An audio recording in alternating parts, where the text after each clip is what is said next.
Hi all. Engineering அட்மிஷனுக்கான டிஎன்இயோட கவுன்சிலிங்கை பற்றி இந்த வீடியோவில் பார்ப்போம். ஸோ தெரிஞ்சுக்க ஆர்வமாக இருக்கிறீங்களா? ஓகே.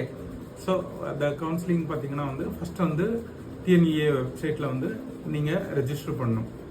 ஸோ ரெஜிஸ்டர் பண்ணிவிட்டு அதுக்கப்புறம் அதுக்கு தேவையான சப்போர்ட்டிங் டாக்குமெண்ட்ஸ் நீங்கள் அப்லோட் பண்ணணும். லைக் மார்க் ஷீட், அப்புறம் இன்னும் தேவையான சர்டிஃபிகேட்லாம் நீங்கள் அப்லோட் பண்ணணும். அப்லோட் பண்ணிவிட்டு இது சர்டிஃபிகேட் வெரிஃபிகேஷன் போகும்.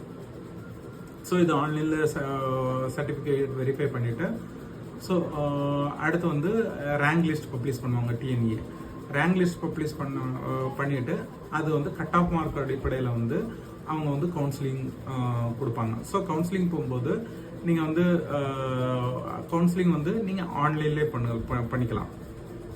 ஸோ இதுக்கு எங்கேயும் நேராக போகணுன்னு அவசியம் கிடையாது. ஸோ ஆன்லைன் கவுன்சிலிங் முழுக்க ஆன்லைன். இல்லைன்னா அந்த ஒரு சில சென்டர்ஸ் ஓப்பன் பண்ணியிருப்பாங்க. அந்த சென்டர்ஸ்லேயும் போய் நீங்கள் கவுன்சிலிங் ஆன்லைன் மூலமாக கண்டக்ட் பண்ணிக்கலாம். ஸோ அதுக்கப்புறம் பார்த்தீங்கன்னா சாய்ஸ் ஃபில்லிங்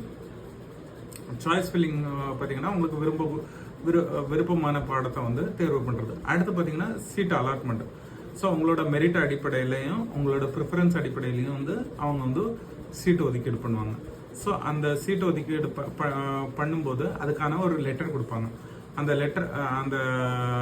லெட்டரை வச்சு நீங்கள் அட்மிஷன் அந்த காலேஜில் போய் நீங்கள் கன்ஃபார்ம் பண்ணிக்கலாம்.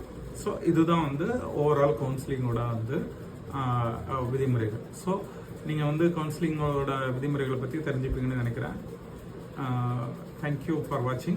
So stay tuned for the further videos. Thank you.